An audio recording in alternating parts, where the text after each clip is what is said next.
And then quiet on the set. And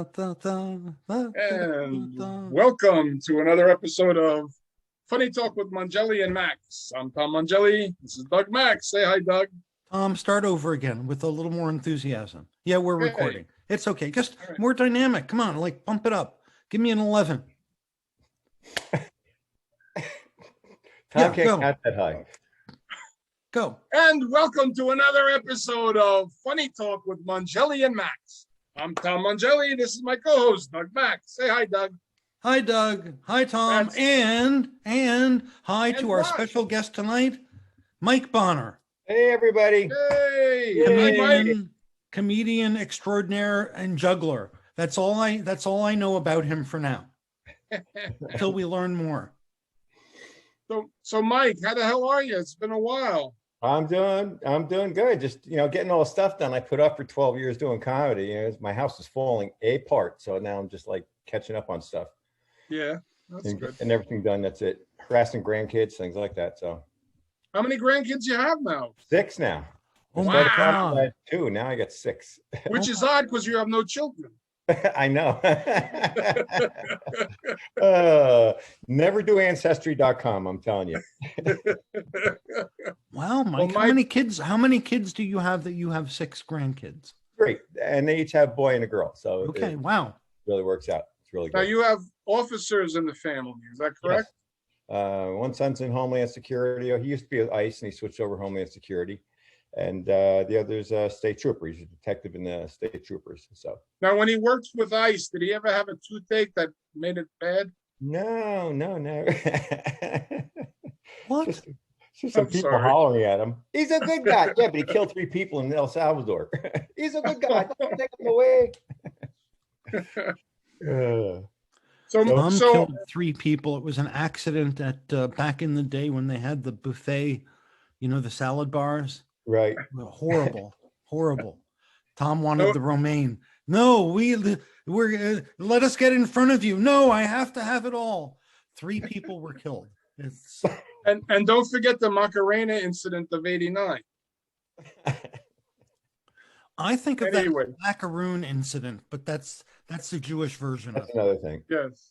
Before we get into the show, I want to bring up our sponsor, the wonderful Jack Hoffman of J. Irwin Productions. Let's hear it for Jack. Yes, Jack.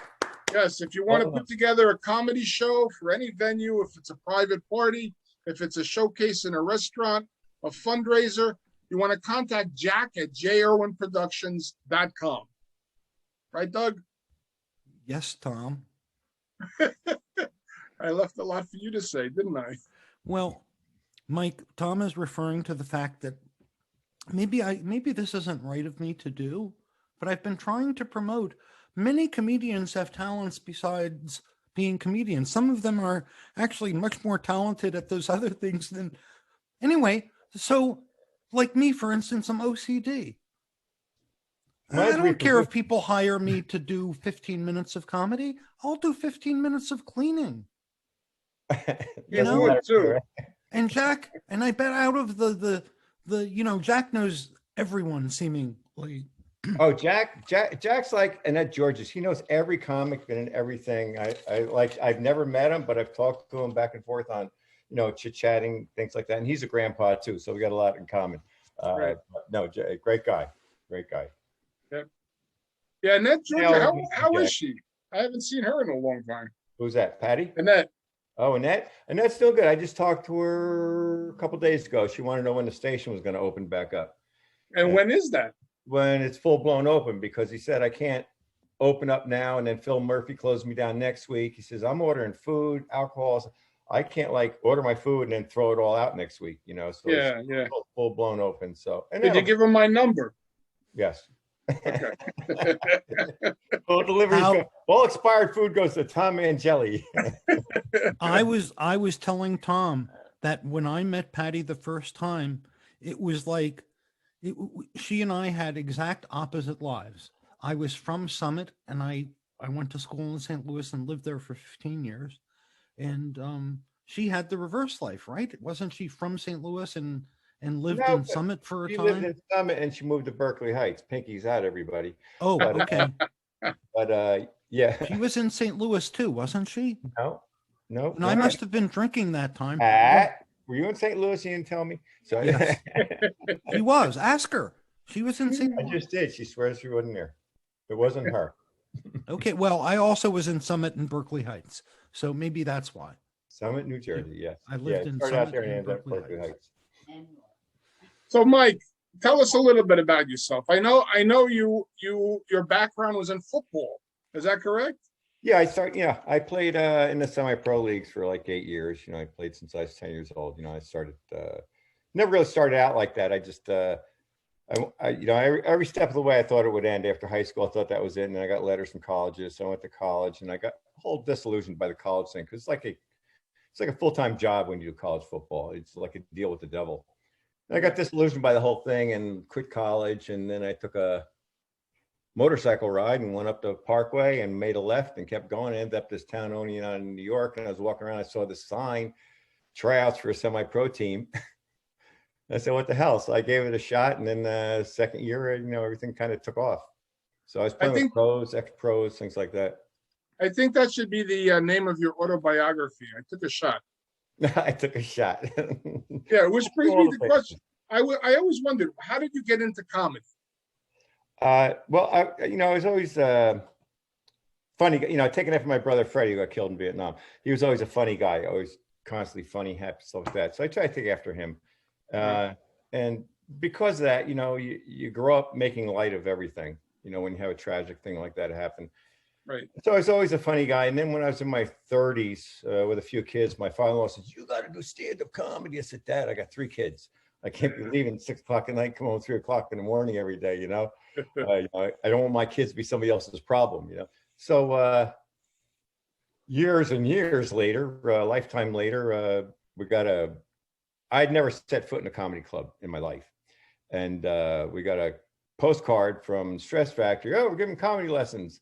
I said, I made fun of it. I said, oh, look, they're giving comedy lessons. And Patty goes, go. I said, what? No, go. I said, oh, no, I'm too old for that. She goes, no, you're not. You're funny. Go. Just go. So I went, and Joe Matarese was the instructor. And, I hung out with him for about a year and things kind of just like, I wanted to do it all my life. And everybody's saying, oh, go do comedy. And it's like, you don't know how hard this is. This isn't just get up there and blah, blah, blah. Oh, you make it seem like that when you're good. Right. But, wait, what? What's that? It's blah, blah, blah. It's not about what, Mike? Blah, blah, blah. You just don't get up there and go blah, blah, blah.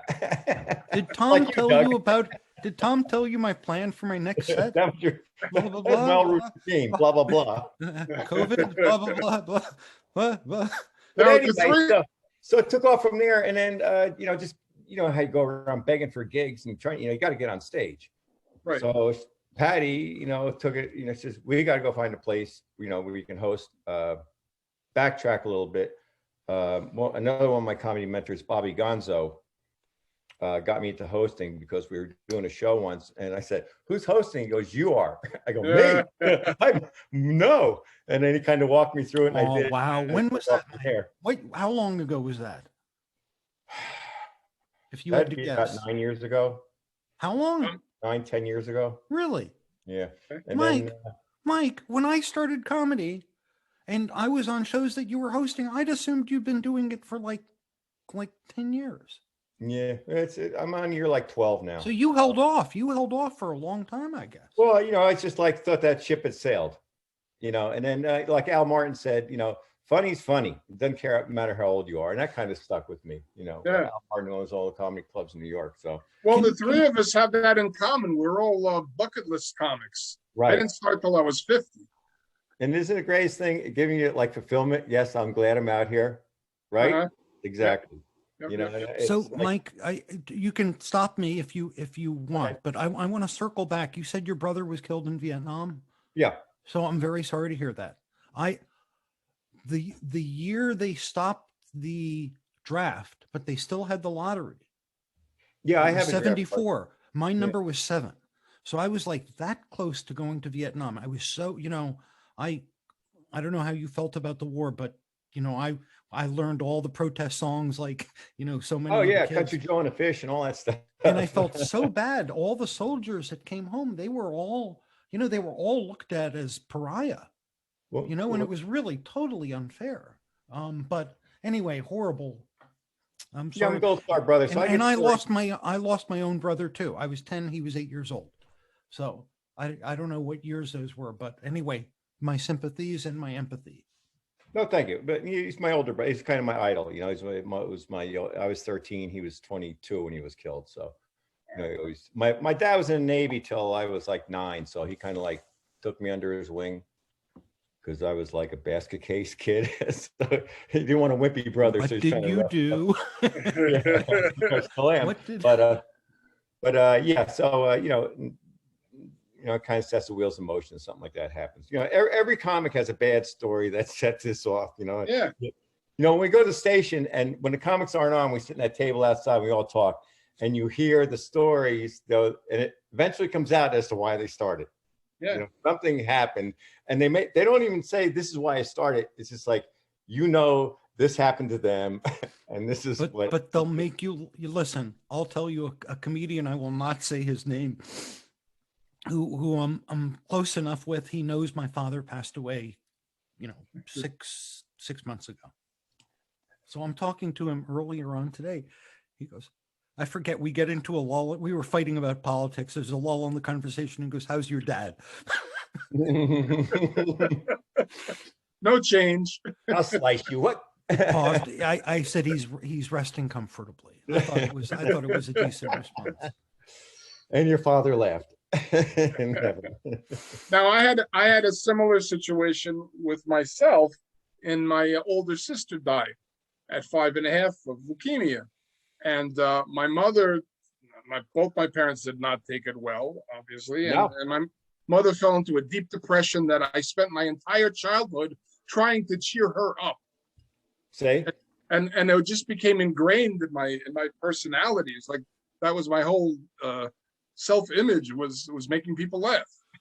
right, because nothing more horrible can happen to a parent than death of a child. Nothing. And I lived with it. You know, I lived with it with my parents going through it too. So it's right. And they all just a different experience, but it blows the party, you know, the family apart. You know, it's just.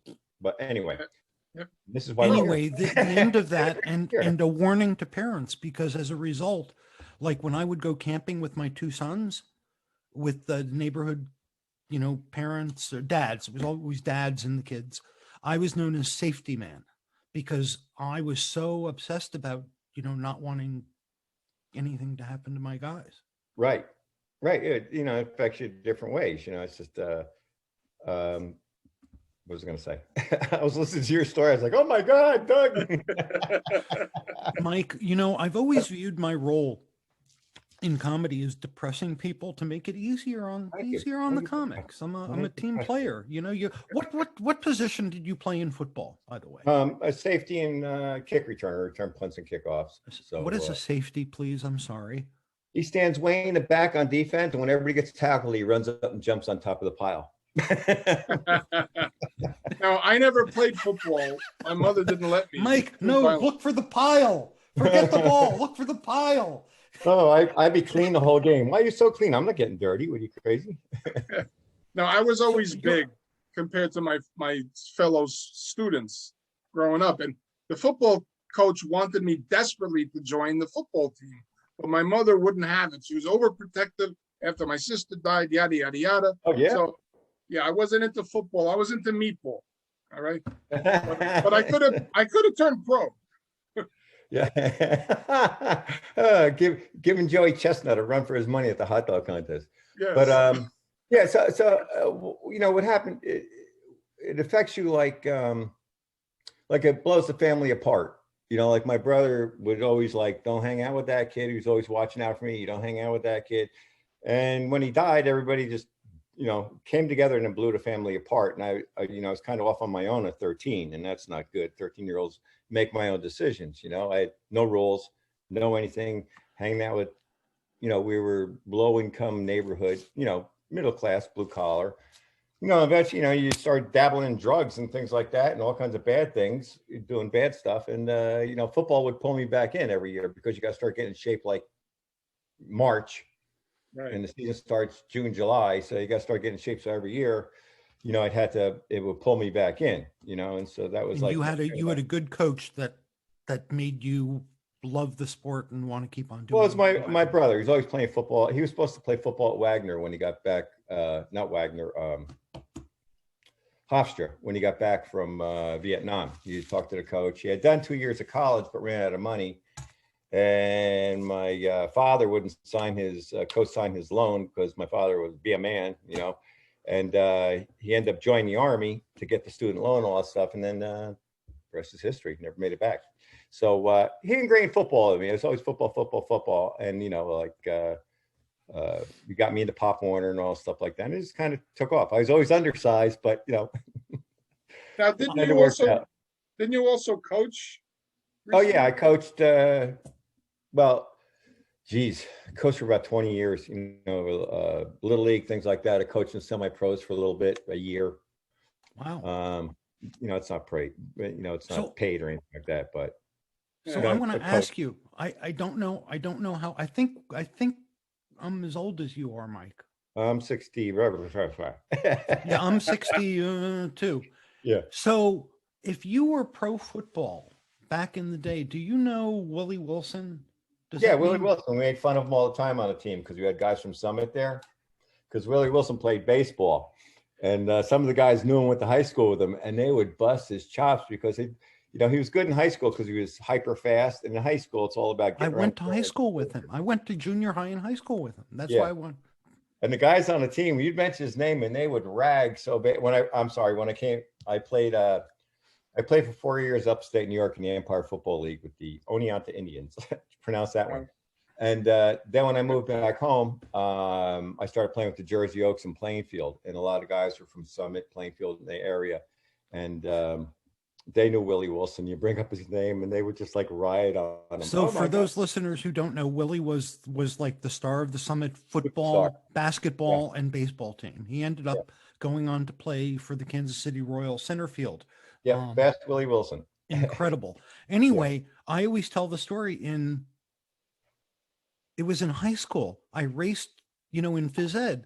I beat Willie Wilson in a 50-yard dash. Unfortunately, it was a 100-yard dash was the race, but I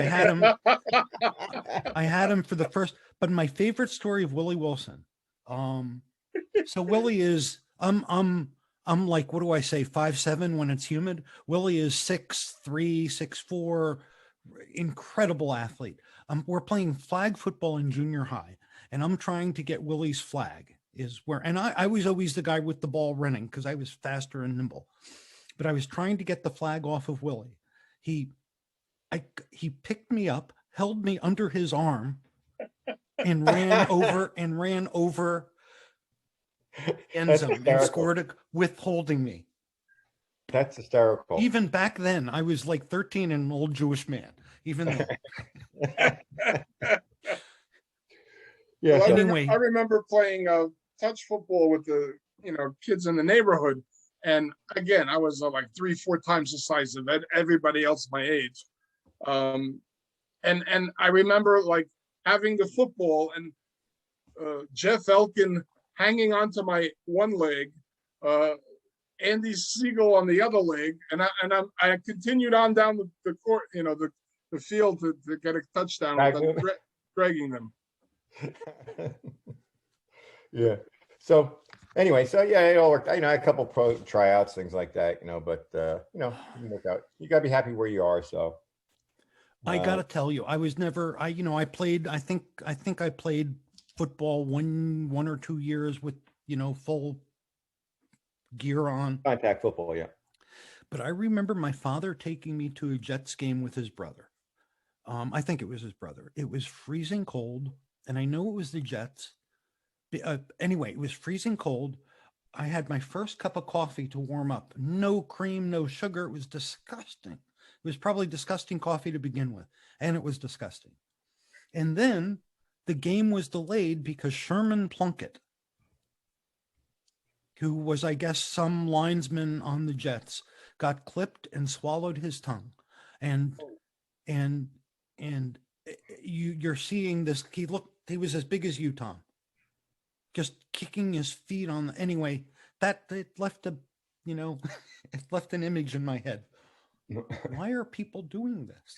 It's well, I don't think, I don't think God intended for us to play football. I don't think he intended for people to get two ends of 100 yards apart and run into each other. The angels probably say, "Hey, God, did you see what they're doing down there? They're running into each other. What the hell?" Why are sports so popular? It's a competition. That's what it is. It's the adrenaline rush. It's and if you want rough and tumble, football's the game. And and I was always like I said, a little small, but I was fast, smart, and that never really bothered me mixing it up. So, Now, back in the 30s and 40s, prize fighting, boxing. I was a lineman back in 30s and 40s. Yeah. Boxing was the big thing. Oh yeah, back then. Yeah.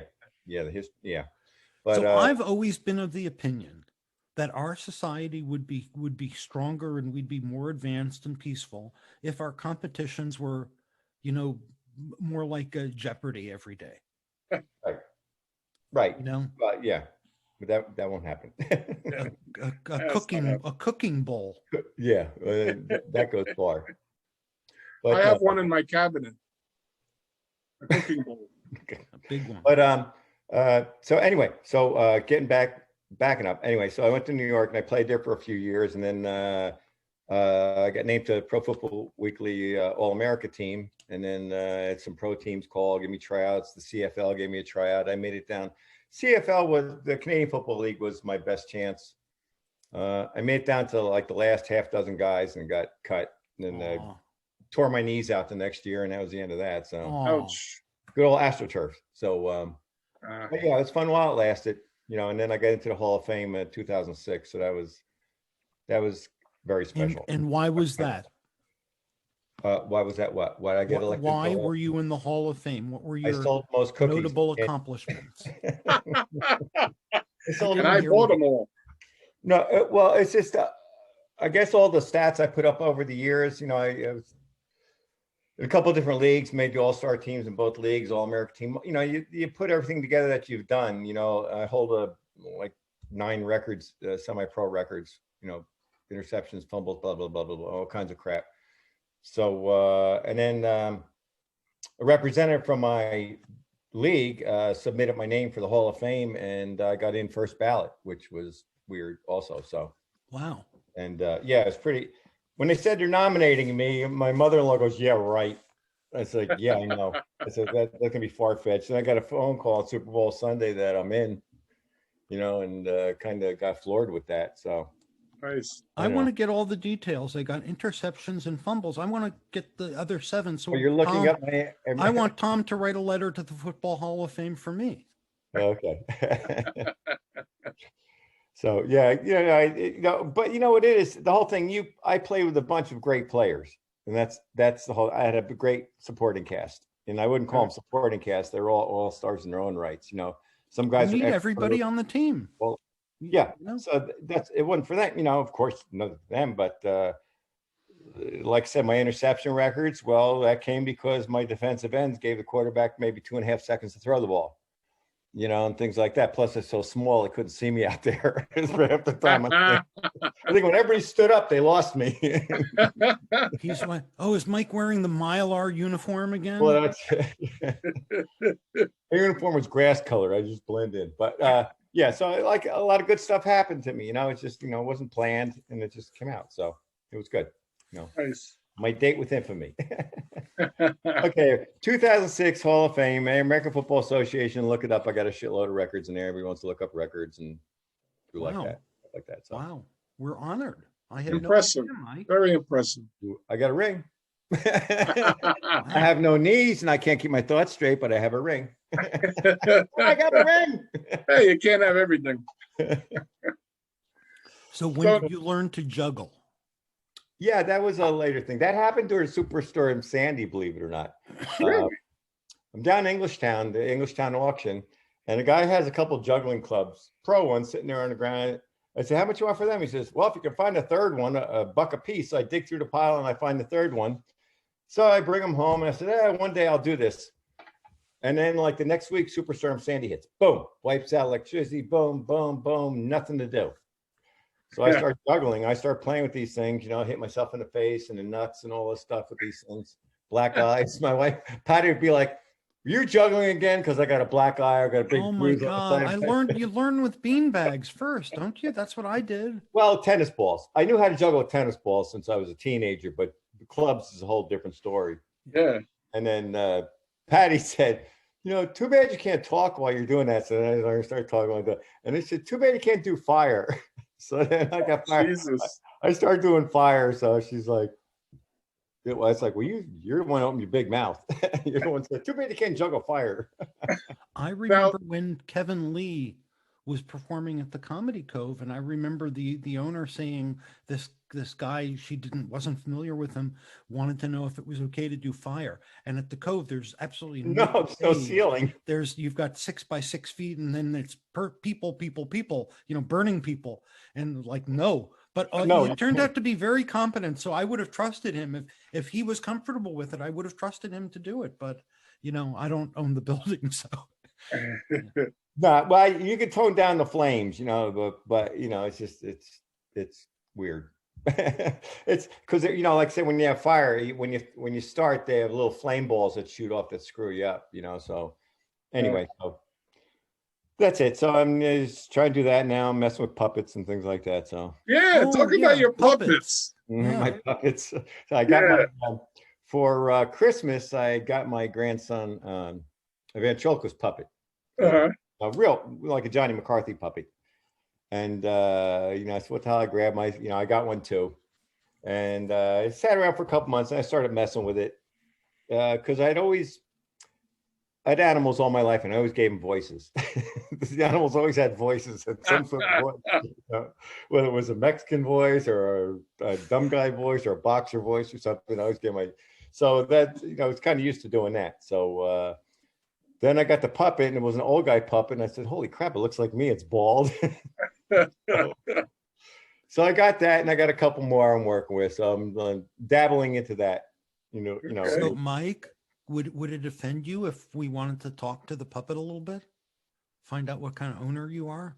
Which puppet you want to talk to? I have Smokey the Dragon and I got me. And then I have a new guy. It's called Earl E. Chickachat. So whoever you want to talk to, Tom. I have Furry Fern, but he doesn't talk. He just gives motions. Oh, okay. Well, I saw you with the Mike Bonner doll puppet. That was hysterical. I laughed just thinking Bring him about out, Tom. Hold Bring on him a out, second. Mike. Give me 1 second.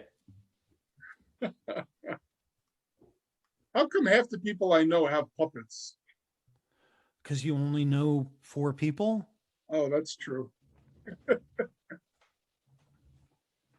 Oh man. We've been talking. We have to book Iggy Aronson, who is a really well-known New Jersey comedy fan who, how do I put it?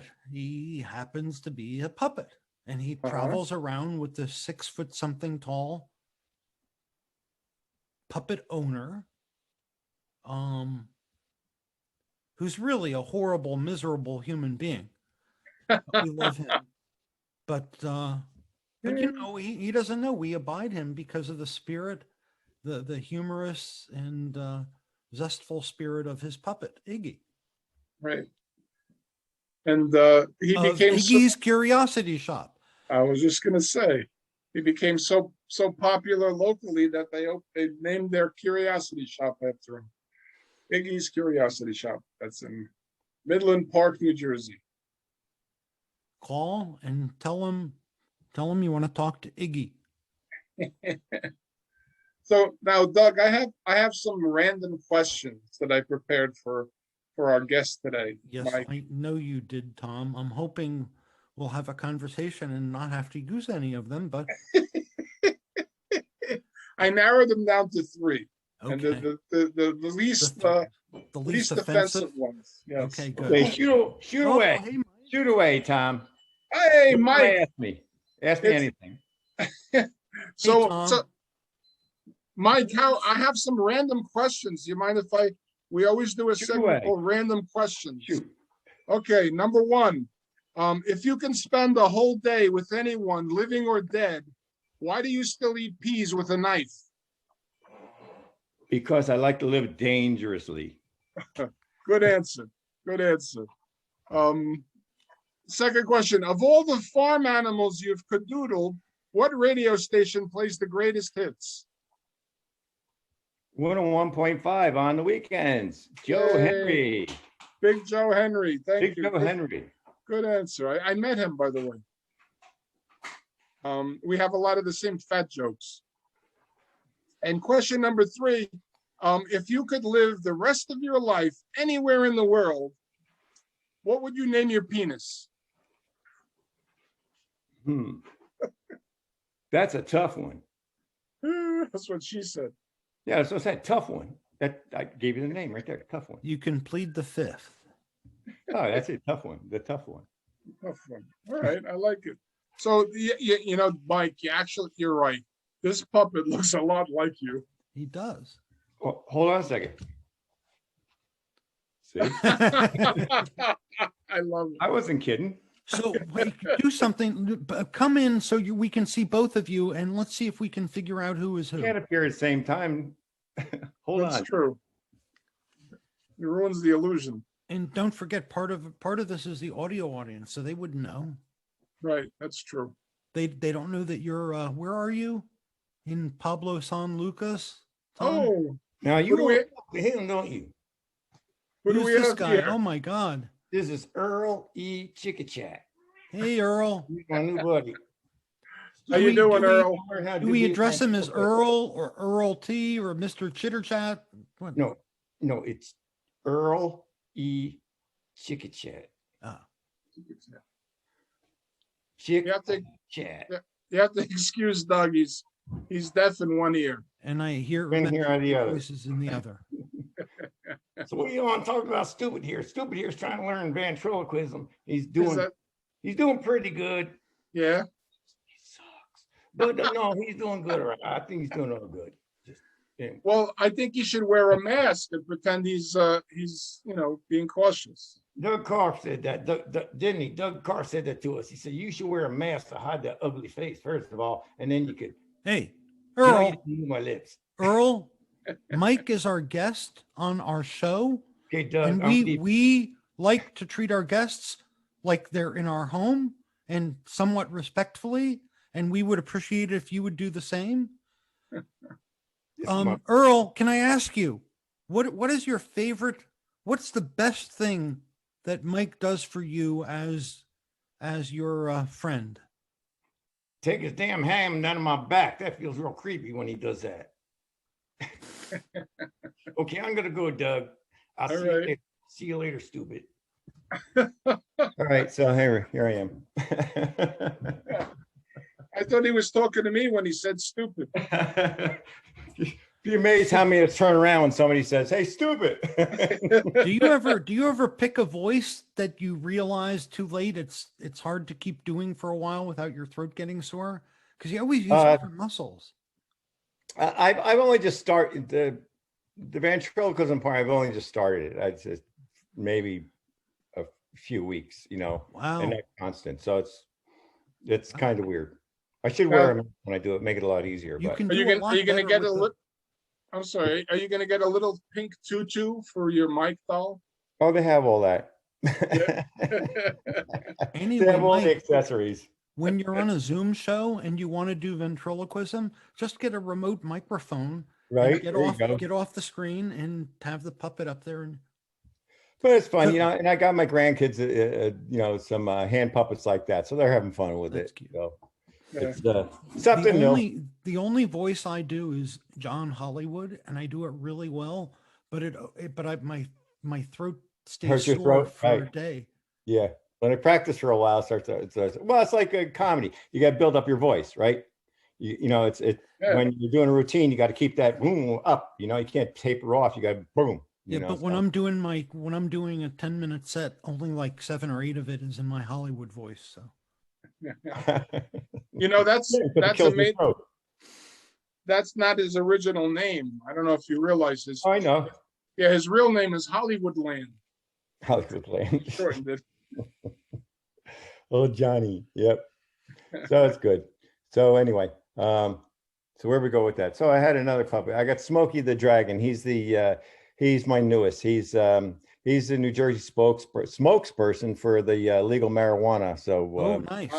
he'll be doing reporting on that. Actually, I heard he Interesting. found some pot down the flea market that was for sale. So he's going to do a report on that this weekend.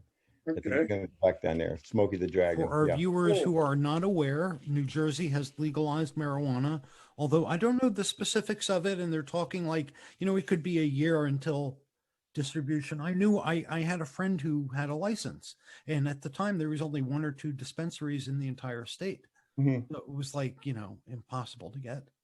Yeah, but now they're all over, and dispensaries are all over, and the prices are dropping in dispensaries. And like I said, when I went down to flea market, I looked and I said, "Is that buds in a bag?" And then I went down a little further, and there's jars stacked on top of each other. I said, "You selling pot here?" It's like, "Yeah, I guess so."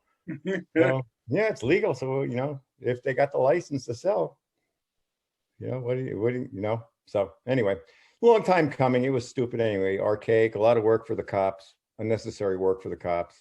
Yeah. But No, I Yeah. never did smoke pot myself. I was always afraid of getting the munchies.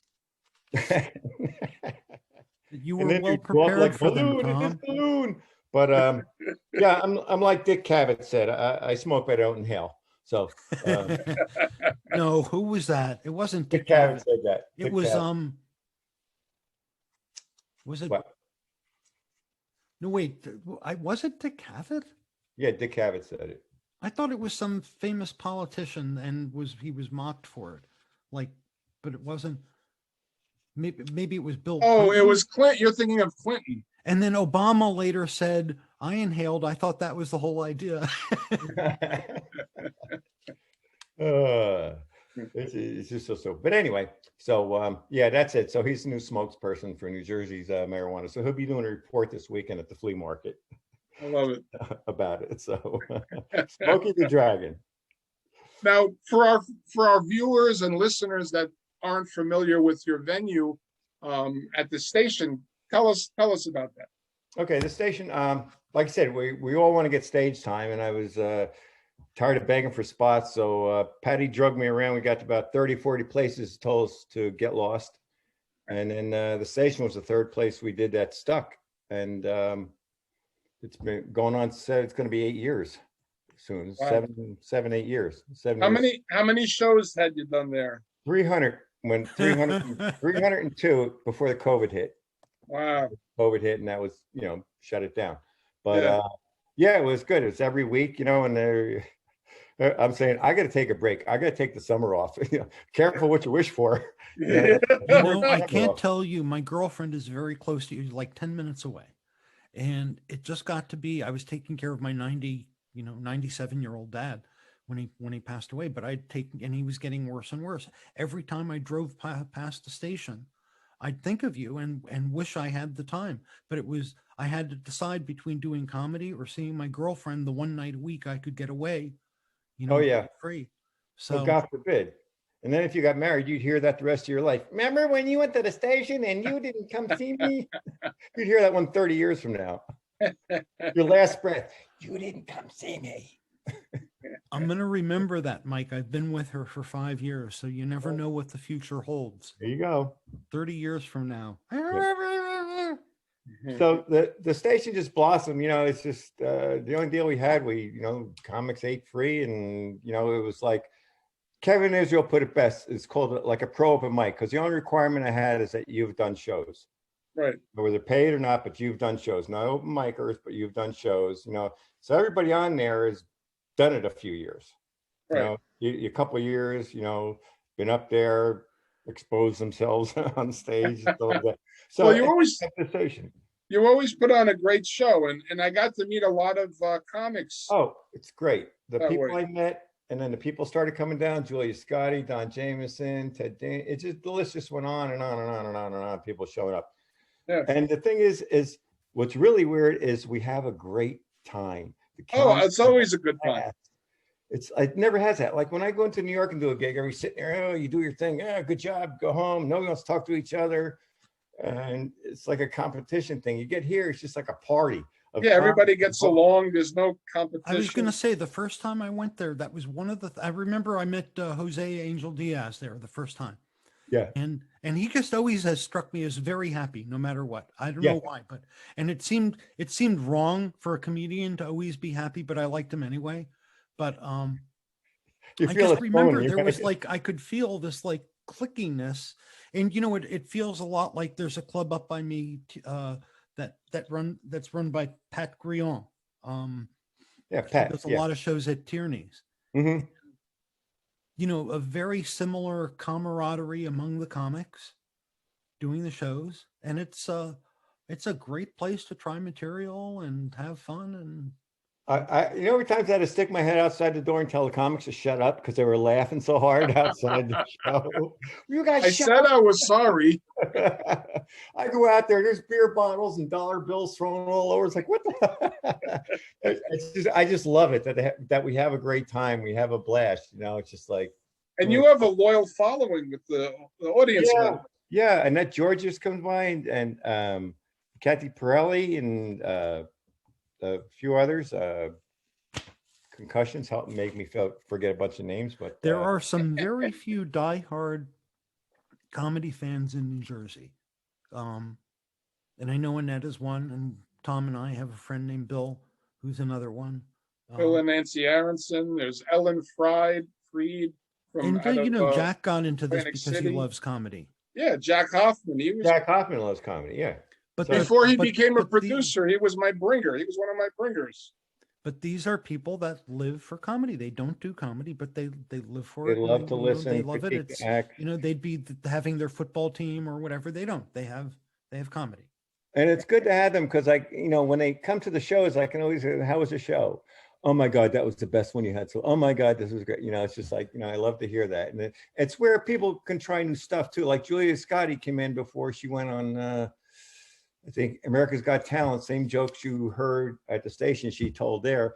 And then when she came back, she, what the hell did they do? She brought her notes up there. So I said, "Of course you bring your notes up there."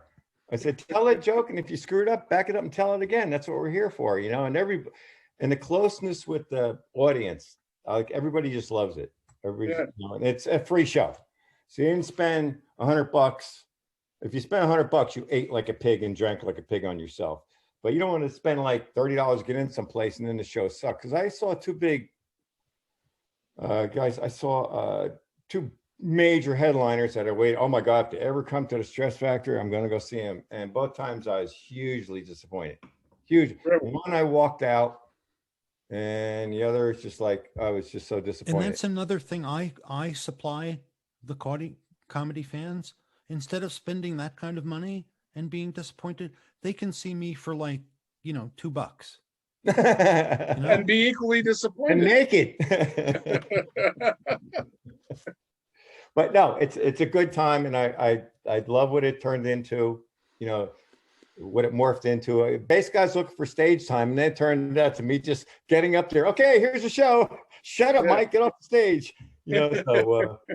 So And the food is good. one of the things, and you deserve credit because the host holds the show together no matter. And I've been there on nights where comedians just like got into a fight with the audience within 5 seconds. I'm like, wow, how talented is that person? One time I got called in. You better get in here. I forget who was having an argument with the audience and fighting. All I know is there was one comic. I went up after him, and he went after a very, very large woman wearing a red and white dress. And he said, "What did you like? Take the tablecloth and cut a hole in it?"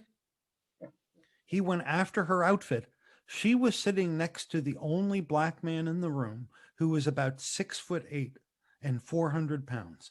And I'm like, I'm going to see a death here tonight. Yeah. So, and funny stuff has happened. Like Ken Krantz was there, and then he was making fun of this old lady or something like that. And he said something about her age, and she stood up with a butter knife in her hand and pointed it at him. I said, "Ken, I got your back. I have a camera right here. I'm going to tape the whole thing." But no, it's good. Like I said, the bonding with the audience is great. You know, they feel like they're part of the show where they don't speak up. You know, you always get the guys who wanted to be a comic and they try to throw something funny out there, things like that. Right. But generally it's just really great. You know, and I just can't wait for it to start again because we're going to go right back into what we were doing. I'm Right. getting, you know, message from real big comics like, hey, when's the station going to open? You know, they want to try new stuff. And this is where you do it. You have an audience, you got 30, 40 people there. It's a nice little room. The atmosphere is great. And then, you know, they try out their jokes. And I had Don Jameson sitting there and go, how was that? Yeah, it sucked. He takes it and he throws it in the air and everybody starts cracking up and they're all throwing it in the air. Says, wait, I can use that. And he goes back and gets the card and picks it up. It's just like hysterical. It's just a fun time, you know? Yeah. So, and a lot of connections. I made a lot of great people, a lot of funny comics. And then, you know what it is? We're hanging out with funny people. You know, when you're there outside, you know, you're talking to generally funny people, you know, so it's all, Right. you know, our own demented kind. I've had a lot of good The times. weirdo tables outside. I've had a lot of good times there, and wonderful roast beef club. Yes. The food is great too. The Yeah, food is that's great. for sure. I had one lady, the drinks too. This one lady goes, somebody's, I think it was Randy Lupo saying how great the food is and drinks. And one lady holds up this glass of wine. Look at this. This thing's full, this goblet. $8. I bought it at that blah, blah, and I got this much. You know? Well, you aren't wasted, are you? But no, it's good. It's good. You get a good deal. You spend the money on yourself. It's a very nice atmosphere, and the people that are there, it's easy to get to, free parking, as opposed to, you know, I like performing in New York, but it is such a pain in the butt to get there. If it's I'll never turn down going a by gig. train or driving, you're for you, it's another 45 minutes or so, but you know. Yeah, well, I spent first 2.5 years of my comedy in New York. You know, I started out, you know, Joe Matarese at Stress Factory, and then I went with him to New York. He drugged me into New York, and we did some stuff there. And he drugged me around to meet, you know, Jim Florentine, all the guys that he knew. And then I took classes at the Comedy Cellar with Rick Chrome, and that was huge. And met a whole shitload of people there, you know, because the Comedy Cellar is where they all go hang out. Right. And you know, and I used to go into New York every day, every open mics, Wow. 3 open mics a night. You know, just because I was started so late, I just had to immerse myself in it, you know. Uh-huh. And like I said, it's just every night doing the open mics and all that crap like that. So I actually toyed with like living there because I was envious of the comics that could do, you know, 5 shows a night, and you can almost make a living. And then I thought you can almost make a living, but no, you can't. You're doing that. You're making $150 if you're lucky. oh, they're running. You see them. They close their set and they run.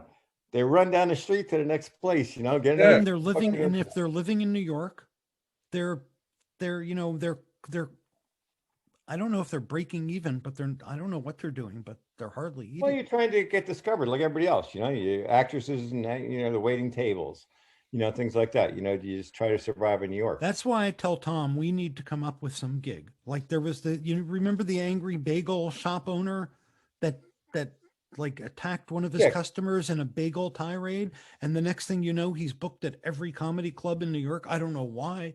So I'm like, Tom and I, we need to do something. Well, I'd rather stay out of the news if that helps. Well, we could no, you want to get into the news, Tom. You just don't want to do it in a way that you're, you know, humiliates. But really, the way to get into the news is you got to do something like stupid or humiliating, or, you know, like rob a bank but leave your license plate. Something. You know, it's a combination of talent and luck and timing. Yeah. You know, to compare it to football, when you have an undefeated season, you weren't just great and you breezed through the season. No, you had a lot of lucky shit happened. You know, like, oh God, we're gonna lose. It's 30 seconds left. I'm sorry. What? I don't believe in luck. I think you put together fatness and old Jew. That's a formula for success. Yeah, but I'm saying like things happen that out of the blue. You know, and like I said, you're losing. There's a minute left in the game. All of a sudden, somebody drops the ball. Your guy picks up, runs for a touchdown. You win the game. You're like, holy shit! You know, it's just like that wasn't planned. It wasn't, you know, an act of God. It's just it takes a little bit of everything. You know, you had the talent, you had the luck, you had Yeah, I believe that. chance, you know, so. You know, I performed one night wearing a B cup bra, and I thought it wasn't, if I had gone with a D.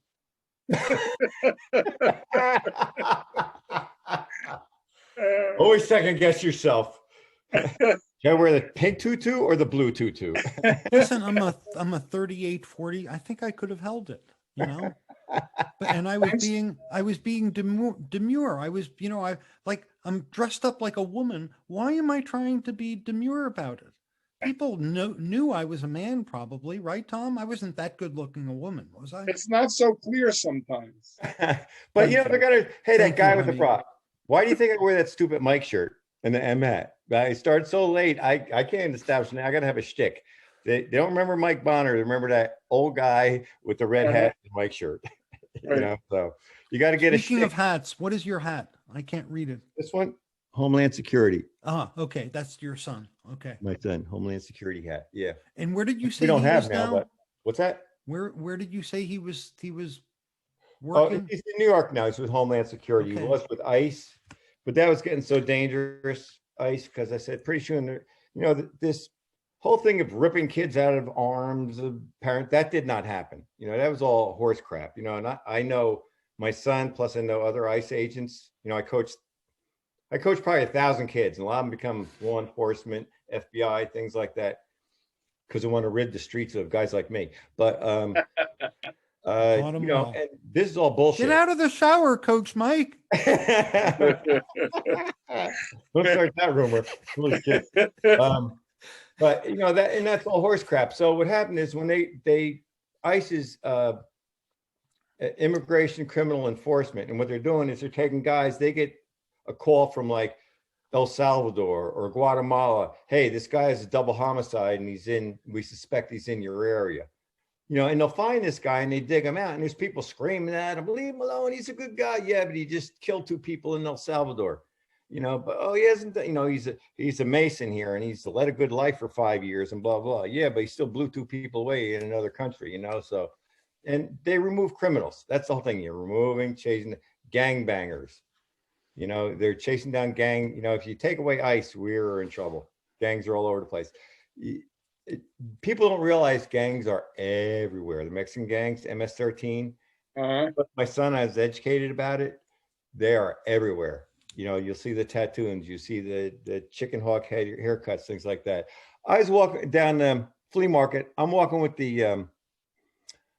his ICE hat on, and I got you know, few people, Mexicans walking this way, five kids, you know, I guess in their early 20s, and one looks up at me and spits like 5 feet in front of me on the ground. Wow.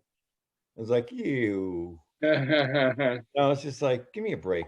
But you know, the whole ICE got a bad rap. You know, just say they're bad people. Like I seen some of the removals of people are screaming at them and all this stuff. And like I said, I told them get out of ICE because these guys are going to start shooting their way out. You know, and sure as hell that happened like a week all of later. that work is it's very, very dangerous, and you never know who you're going to be involved with. I went scuba diving. My scuba diving buddy on a vacation of mine years ago was a cop in Bayonne. And I'd never thought of it from a cop's point of view, but he'd say, you know, you pull over a grandma for, you know, speeding on a highway. You have no idea if she has a gun or drugs in the car or whatever. So you're always on edge. You go to a domestic violence, you knock on the door. You have no idea if the guy has a machine gun and is going to shoot through the door. Domestic violence is the worst call to answer, you know. So it's just my son is a trooper, Taylor. He's a detective now, so he's off the road, which is I'm really happy about because his mom thought he was in shootouts every day. So, but then my son, the other one's in Homeland Security, so he's doing a lot of investigation stuff. So listen, if your son, the detective, ever needs help, you can tell him I've seen every episode of Monk and Columbo at least 2 or 3 times. Yeah, I tried that. You need help? No, Dad. No, Dad. Doesn't work like that, Dad. But anyway, yeah. So, yeah, I have no idea. I spent all my life running away from police, and then all of a sudden they were living with me. So I don't know how the hell that happened. So, we've got to rid the streets of guys like Dad. But yeah, and then my daughter, she's doing real good. She's with J&J. She's a big wig in J&J. So you know. Nice. Yep. I did I some wasn't gonna work let for them turn out like J&J. me. Oh no, you don't. I used to work for J&J. I taught business writing and presentation skills. I worked for J&J. I worked for the Marines. I trained Marines, like captains and colonels, how to write more How to write. effectively at Quantico. Yeah, we had to stop every 5 minutes because of the flights of planes Yeah. flying overhead. Flying over, yeah. Yep. It was that was wonderful. And I was surprised they let me in. I'm like, I didn't say like, did you guys do a security check on me? Like, No, you look harmless. I know. So anyway, so yeah, that's it. So the station's been going good, and we're gonna open up as soon as this Phil Murphy cuts the crap and opens up New Jersey. So you know, and Bill Have still you has gotten your vaccine, Mike? No, I haven't. You know, I had cancer and all that, so I'm still on the bottom of the list. So anyway, I'd like to wait for the Johnson Johnson. Because of that. Because yeah, they're like, you're over 65, you're eligible. I said, okay. So I just carbon dated myself. So you're over 65, and then if you have any of these conditions, cancer, I said, yeah, okay, they'll put me up the list. Okay, we'll let you know in a few months. Yeah, really. So yeah, so whenever. So you need to be particularly careful anyway. But Mike, we're glad you're with us. Yes. Yep. Duck cancer, duck COVID. So knock on wood. So yeah. Nice. Now, before we run out of time completely, do you have anything to plug? Anything coming up? Nope, just that is, you know, just trying to get my other things going. Writing, you know, I wrote 137 jokes, and I maybe have one that's maybe good. So I'm doing good. So that's good. So I love it. I got a lot of material. That's probably very good odds if you really examine it carefully. But I think there are many comedians that think it's more like 90% when it's not. But. Oh yeah, so Jimmy Fallon said, you write 100 jokes. I hope maybe you get 2 good ones out of it. Maybe 10-20%. Yep. So my secret, Mike, is I don't even bother with the jokes anymore. It's the bomb lines. That's where the action is. Well, I do that a lot. Why do you think I throw on a tutu? You got to laugh at a guy in a tutu. I remember I didn't really have any bomb lines, but I remember one audience did not react to something that always gets a laugh. You've got material that always hits, and it didn't hit. Your money joke. It's your money joke. Yeah, that always hits, and sometimes it lands flat, and you're like, "Wait!" Or sometimes they laugh at stuff like, "That's not funny. What the hell are you laughing at?" I've had to lecture an audience. I remember one show at Greenwich Village. I said, you gotta don't laugh when I'm in the middle. Let me get to the funny part. And somebody laughed. And Shut up, people! That's a good example. This is a comedy show.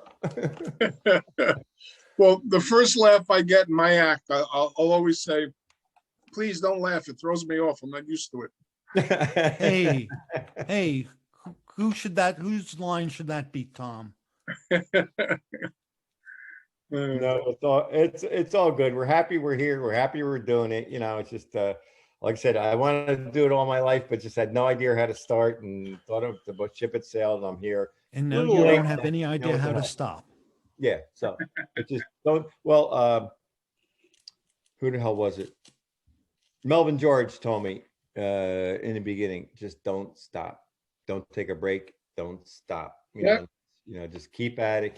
Did you ever want to hunt him down and slap him up the head a little bit? And what kind of advice is that? I'm not Melvin George. Oh, you're Melvin George. I keyed his car, so it's thanks, Melvin. On his car, I wrote with a key. So, Mike, who are your comedy influences? It has to go way back because like my mom was a funny person in the family. She went through tragic bullshit. So growing up, so she was always, go join the Princeton Boys Choir. Mom, I can't sing. Okay, go on stage. Mom, I can't act. And she was always trying to push me into that stuff. And, so she was my big humor influence, and she always buy me comedy albums. She bought me Bill Cosby, the 8:15, 10:15 album show. And then when I had moved back home from New York. My friends pulled out this Richard Pryor album, and they knew I was always clowning around. I was pretty funny, horsing around. You know, I always like to make people laugh. They said, "You got to listen to this guy." So we listened. We went down. You know, we herbed up and we listened to Richard Pryor, and it's like opened up a whole new world for me. I used to do Richard Pryor imitations on the Oaks. You know, and there's 8 guys in an white guys in an all-black football team, and I'm doing Richard Pryor imitations, and everybody's cracking up hysterically. And that was a big influence to me, Richard Pryor. Me of listening to Bob Newhart albums. Well, back then, my older influences are like that, you know, and Steve Martin with the props and stuff like that. So this where I picked up a lot of prop stuff that makes it funny. But my, you know, like Lucille Ball, Joan Rivers, all that, Bob Newhart, all those guys, Rodney Dangerfield. And my mother, when she was younger, all of a sudden she starts laying all these, when I got older, when she was younger, she lays all these stories on me like, oh yeah, I saw Rodney Dangerfield when I was in Newark, you know, when she was younger and shit like that. And I saw when they were just starting out. And, you know, Riggles, and she goes, oh, he's so filthy. I said, they curse? Oh my God, they're filthy. You know, and you never see this because they're on TV and they couldn't curse. She'd be like, oh my God. And she saw them when they were just starting out and stuff like that. And she'd always tell this one, the life story of Lucille Ball, and this one and that one, you know, and that was kind of like my influence. Always bathed me in comedy and all those early comics, you know, Mom's Mapley, things like that. You know, those are my comics, you know, and Hee Haw, all those guys. So, so that's, you know, kind of my influence there. No big real star, but comedy in general. You know, thinking back, I remember Pat Cooper was big in my family's house. Yep. Yep. The 70s. Yeah. And Jack, what was it? Jack Parr who had it before Johnny Carson? Was that right? Yeah, he was kind of funny, and Johnny Carson took over and things like that. You know, it's just, you know. Anyway. And the old actors, you know, the Marx Brothers, Abbott Costello, Laurel and Hardy. All that, you know, I used to watch the Three Stooges and all their slapstick stupid stuff, you know, endless Three Stooges. All the girls hate Three Stooges. All the guys love Three Stooges, you know, and our gang and all that stuff. You know, I think of all the black and whites and things like that. You know, I grew up on that. So it's, you know, the older comics, you know. And then like my influence now are like Brad Upton, stuff like that. Guys that are up there in years, been doing 30 years, they're still kicking ass. You know, I just love that, you know. So, you know, it's good for me. You only got an arrow. Time. You got to pull down your shirt. You only got an arrow going on. I'm up there in pull down your shirt. Don't say what you're with. Anyway. I wanted to say I'm up there in years, Mike, and I once kicked somebody's ass in 6th grade. Was that you? Yeah. No, I'm not a fighter. I throw shit and run. I'll throw a chair and run. I'm against all kinds of physical violence. I'm against. In fact, I once opened up a shelter for battered shrimp. Don't laugh at that, Mike. I've been with him. You're encouraging him. We do this every week for an hour. Oh shit. That's great. Yeah, Joanne last week. That was good. She's good people. Joanne. Oh yeah. She's one of the first comics. Funny story. We did a show in New Brunswick, in a little closet thing for New Brunswick Today or something like that. And outside there's a comic that is also Mike Bonner. He's a black comic, and he's out in Detroit. And, you know, he invited me a few years ago out there and we did a show together. But so they booked me on the show in New Brunswick, and Joanne's on the show with me. And we look outside and there's Mike Bonner, the Black Comics picture on the bill. I was like, and I walk in there and they go, can I help you? I said, yeah, I'm Mike Bonner. And they have this shocked look on their face. Like, I said, what's the matter? I'm too old. He goes, no, we thought it was going to be somebody different. I said, yeah, you're going to get the comics on BET Def Comedy Jam here in this little closet. Yeah, okay. But yeah, that was a funny experience. I got a picture of that. That is funny. A picture on the bill and my face there. So it was pretty hysterical. But Joanne was there. She witnessed all that. So anyway, so what else? What else? Any other questions? We covered my. Wait a minute. I wrote something down. Hang on. My years. I wanted to ask Tom. Tom, is there anything else I can do for you? You know what? I don't think we have time We for don't, Tom. what I had in mind. Oh, but let me give you a quick shout out. Please. Al Roker and I forget who else. Oh Christ, left my mind. Too many footballs. But guys, public service announcement real quick. When you get a blood test, get your PSA checked because I had prostate cancer. Would have never known I had it. And by the time I found out I had it, it would have killed me. But I was taking my blood test and seeing these PSA numbers jump up and jump up and jump up. And they kept stalling until like it was ready to run all over my body. So, and I wouldn't be here right now. So if you don't get your numbers checked, so you don't want to die being stupid. I mean, we lost a couple comics to prostate cancer, and lost the name right now, but I want to wish him well, speedy recovery. He just got, I believe he's getting a surgery this week, but that's when you don't want to die being stupid. Get your PSA number checked, you get a blood test, you get those numbers, get a baseline, and once you hit 30, 40, start looking. Because that's something that's by the time you discover it, it's too late. Because I thought I would just had a pulled muscle in my butt. It felt like something I strained in one of my butt muscles, and what it was the cancer was growing and pushing everything aside. Wow. So you wouldn't know it unless you got those things checked. So on the serious side, guys, save yourself. Don't die being stupid because that's what we do best, being stupid. So I even have the clothes to prove it.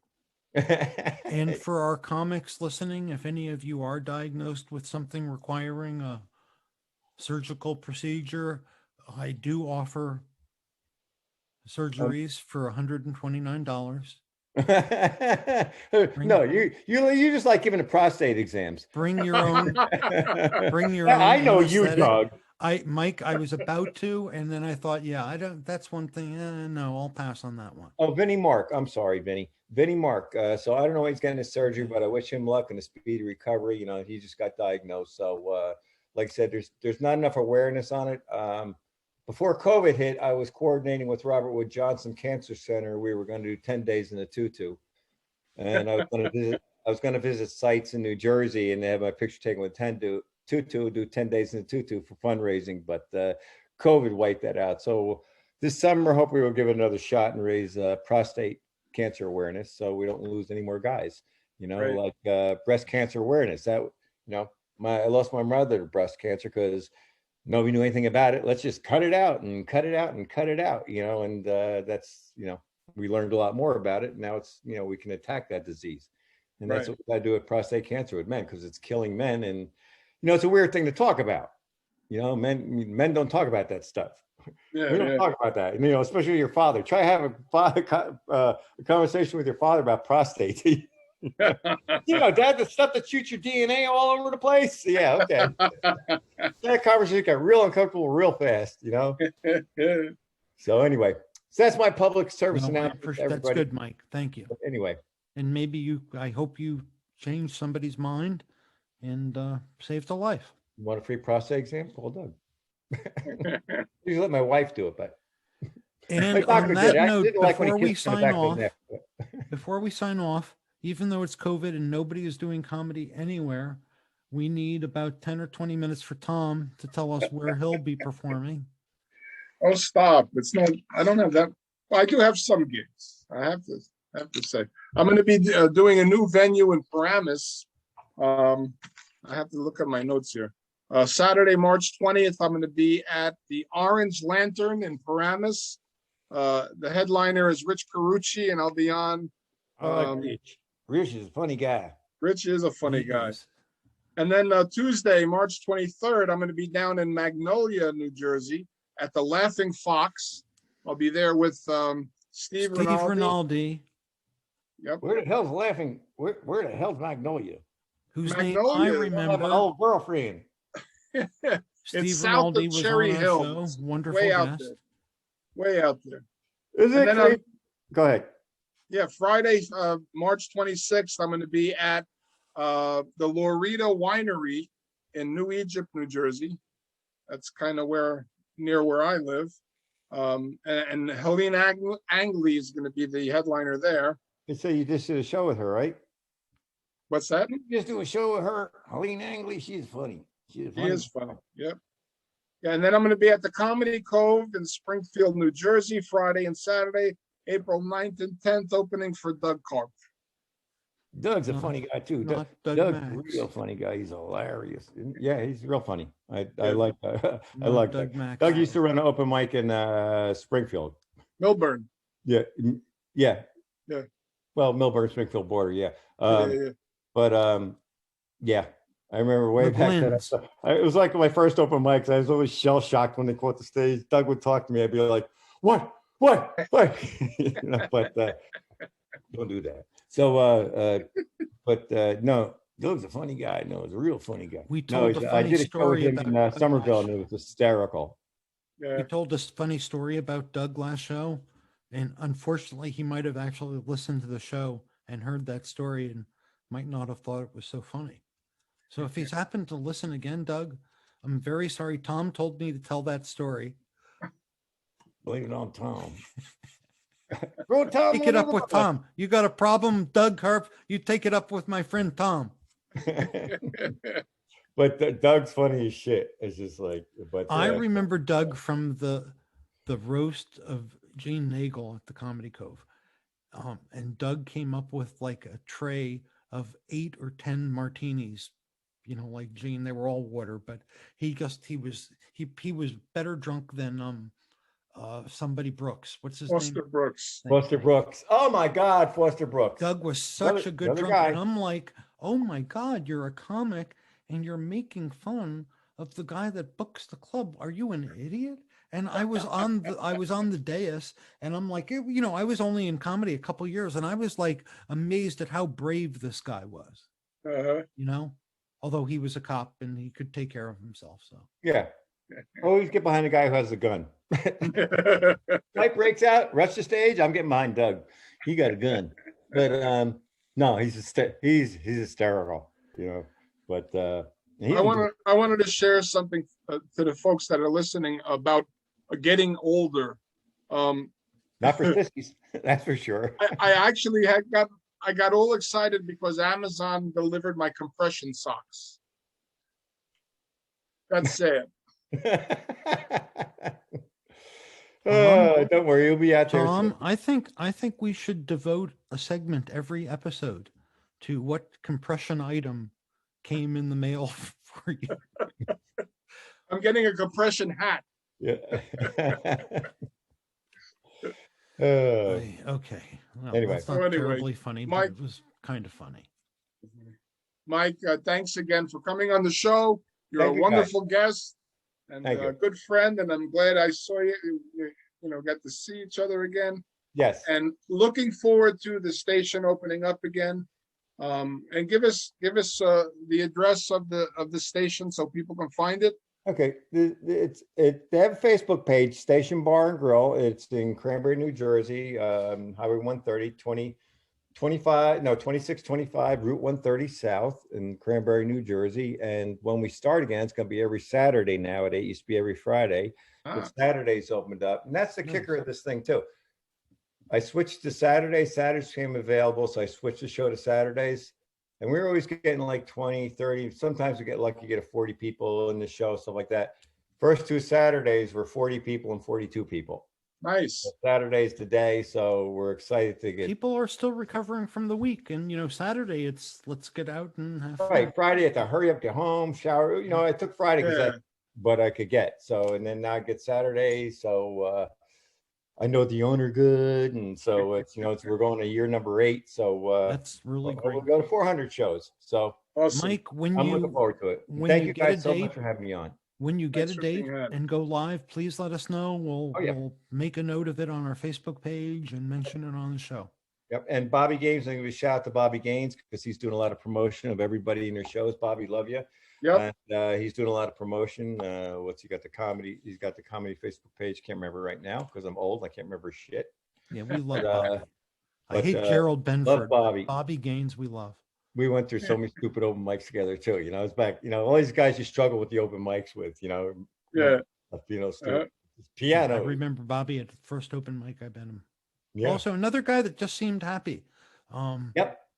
Yep. Always. It's just those guys. He's who walk had in, stuff good go to on see. in his life too. Not Yeah. Horrible shit. but we power through it. Anyway, Anyway. but Gerald Benford, if you're listening, yeah, no, we're not going to have you on Love the show Gerald. again after what you did. After What do you do did. now? What did he do now? He was Gerald! he was trying to promote his new business on our show for Negro Cream. Would you stop? Don't listen to him. Gerald's a nut. That's what he He's a said on our perfect show. nut. I'm like, Gerald, what are you? We're family friendly. I didn't say a bad word. It's come on. I love him. I love him. Gerald, if you're listening, it cracked me up, but We were doing open mics together a long time ago, and I said, man, you got the voice, you got all this stuff. I said, because I think he started and stopped and was wishy-washy. I said, don't stop, man. You got the voice, you got everything going on out there. And I love guys that take the ball and run with it. You know? I mean, he's one of those guys. So Speaking of running with it, I dropped the ball and I keep kicking it as I bend down to go get it. So and on before we break, I just wanted to mention one more time our sponsor, Jack Hoffman of J. Irwin Productions. Hey, Jack, contact him at jack@jirwinproductions.com. Yep. That's Good man, right. Jack. So this has been Funny Talk with Mongelli and Max and Bonner. Yay. Great. So thank you very much for having me on, guys. Had a great time. Thank you very much. Mike, Love thank talking, you. love talking comedy again. And hope to see you soon. All right. Be Until next safe. time. Love you Take guys. care. See you later. Bye.